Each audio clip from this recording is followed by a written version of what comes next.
გაიჭერთ და ოდნავ მოკაჭა თუ არა ისვრის. ანუ პროგნოზირებადათ ისვრის. რა ხო არის არასდროს მოდებთ და სანამ ქაჩავთ და მე გაიშლის. ეგრე არ აკეთებს. აი აქ აწერია რომ ერიხო 941-ია.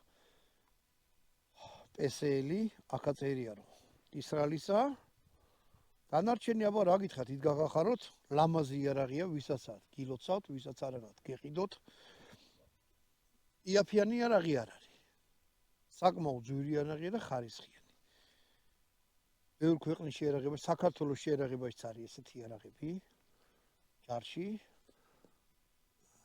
რაც ქვედანაყოფს აქვს მინახია პოლიციას აქა-იქა ამით გამოგემშვიდობთ მეგობრებო თუ მოგეწონოთ ეს განხილვა აუცილებლად დაწერეთ